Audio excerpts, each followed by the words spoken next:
I got the Pixel 7a so that you don't have to.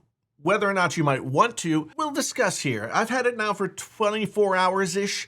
I actually got it for free because right now Verizon and T-Mobile are offering free with a new line, and I wanted to get a new line anyway, so I got a new line. So it's not necessarily free, but still, you know, you walk out paying for nothing when it comes to the phone. You just pay for the new line. And I think T-Mobile is also offering that. And then everybody, Best Buy's got $50 off a Best Buy gift card.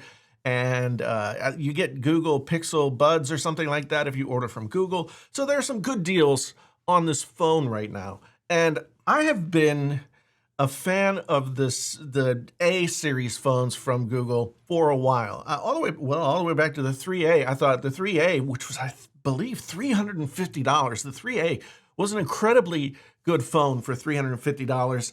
And then I got the 6A last year and gave it to my daughter. Also a good phone. She's 19, 18 years old. She dropped it a bunch. So it didn't last through that, but it was really a good phone for that price. And so at first when I saw that the Pixel 7a was going to be $500, I was like, oh my God, that's crazy. But what I didn't realize at the time, and I've come to realize at this point, is that the Pixel 7a and the Pixel 7 really aren't that terribly different. There are some things that are different. Plastic back on here, and you know, a little bit more. The wireless charging is a little slower, that sort of thing. This is a $500 phone that goes up to 90 hertz. So there's that. One thing to know about that, it doesn't come out of the box at 90 hertz. You have to go into settings, and you have to go into display, and you have to scroll down, and you have to put it at 90 hertz. It doesn't have it put on by default. Why? I don't know. Maybe to save battery, but this thing has a 4,385 milliamp hour battery.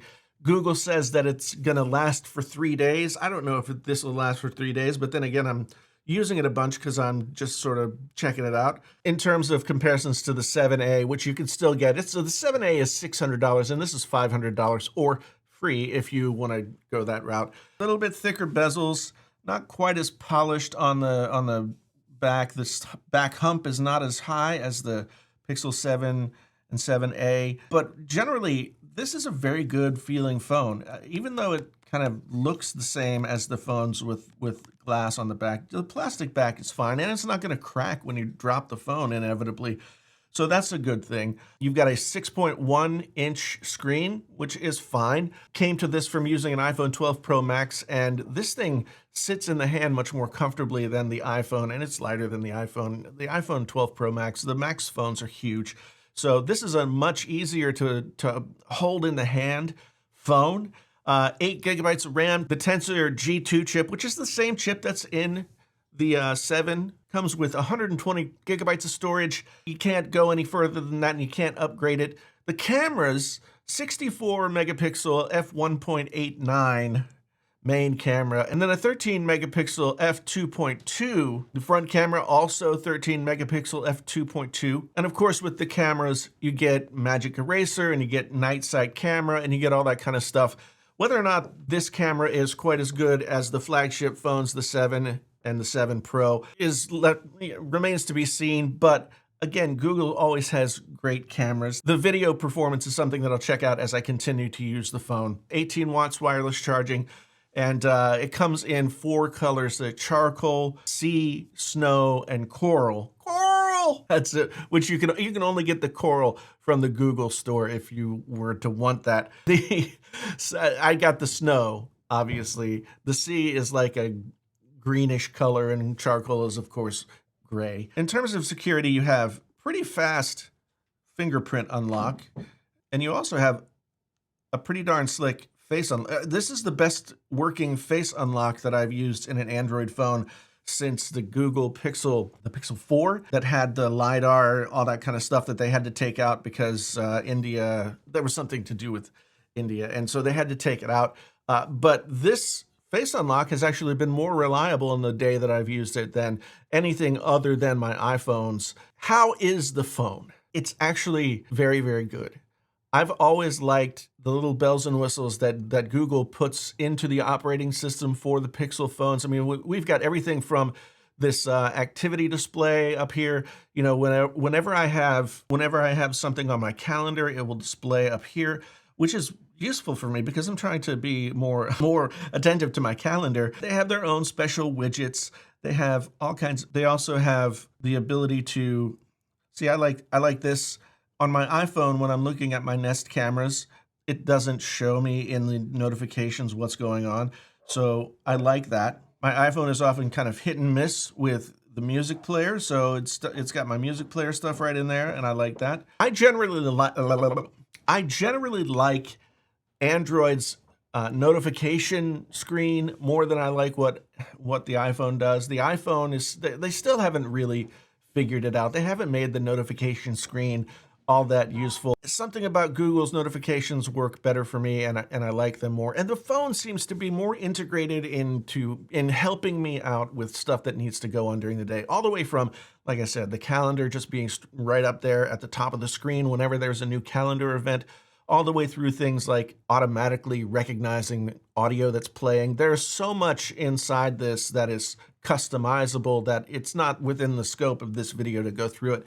But I had kind of forgotten, since I used the 6A, how much I really liked how the Pixel integrates with itself. So when you look at this, you've got really good camera with lots of features that you don't get on other phones. You've got a nice screen, you've got good build quality, you've got an operating system that is built for the phone and is very much customized for this phone and this ecosystem. Really good biometric security, 6.1-inch OLED display, very snappy with the Tensor 2 CPU and the Titan M2 security chip.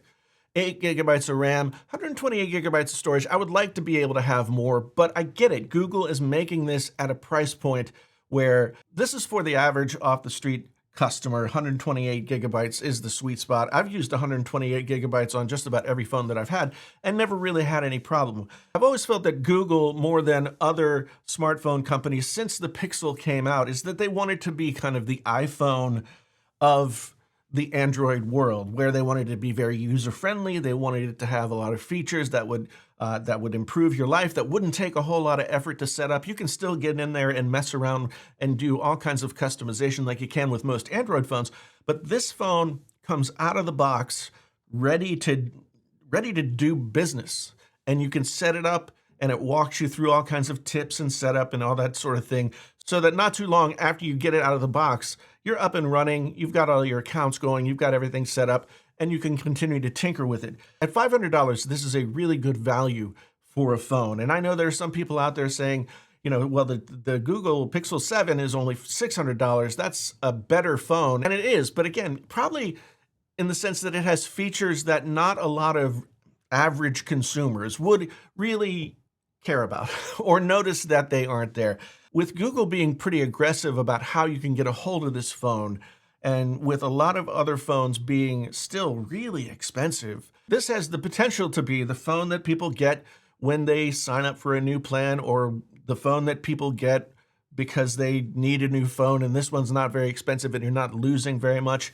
I was not going to talk about this phone. I was not going to talk about it at all, but then when I saw I had the opportunity to just add a new line to my Verizon plan and grab it, I went ahead and did so. And I've been pleasantly surprised in the first 24 hours at how well it integrates with itself and how easy it is to use. So I went and got the Google Pixel 7a so that you didn't have to. But I would say that if you're a customer who likes to have fun things to do with your phone, likes to have, you know, obviously everybody wants to take really good pictures. This has really good cameras on the back, really good camera on the front, and it has features in the camera app that aren't really rivaled by any other phone, with the magic eraser and the way that night sight works. Price to performance, I think the Google Pixel 7a is the one to beat so far this year. So if you're in the market, this is one to think of.